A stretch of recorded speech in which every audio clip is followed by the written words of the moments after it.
In today's video, I'm going to teach you Microsoft Loop, understanding its four building blocks. First, open your browser and head to loop.microsoft.com. Sign in with your personal or work or school Microsoft 365 account.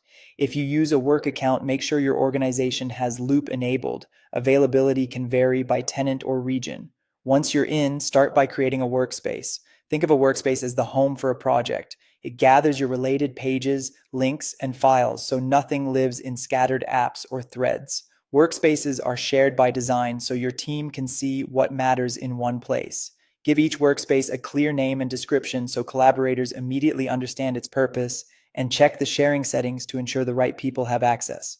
Inside your workspace, create pages. A page is where the work actually happens. Notes, brainstorming, task lists, and references all live here. Pages are flexible canvases, so you can reorganize content as the project evolves.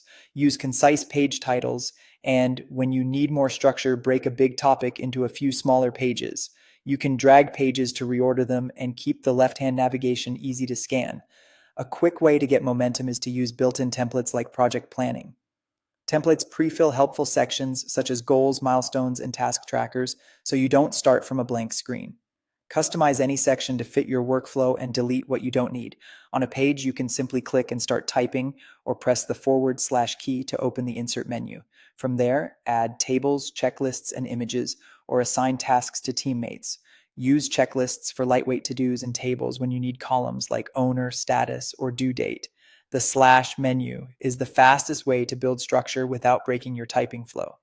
Now to one of Loop's superpowers, components. Components are portable pieces of content, like a task list or a table, that stay in sync everywhere they're shared. You can use the same component in a Loop page, a Microsoft Teams chat, Outlook email, or Word for the web. Update it in one place, and it updates everywhere. Just remember that people need permission to see the content behind a shared component. Finally, Loop apps, or elements, often called content blocks, are the individual building pieces you use to construct a page. They're what you insert from the / menu, task lists, tables, voting tables, progress trackers, and more. To recap, the four building blocks are workspaces, pages, components, and Loop elements. Master these, and you'll keep your projects organized, collaborative, and always in sync.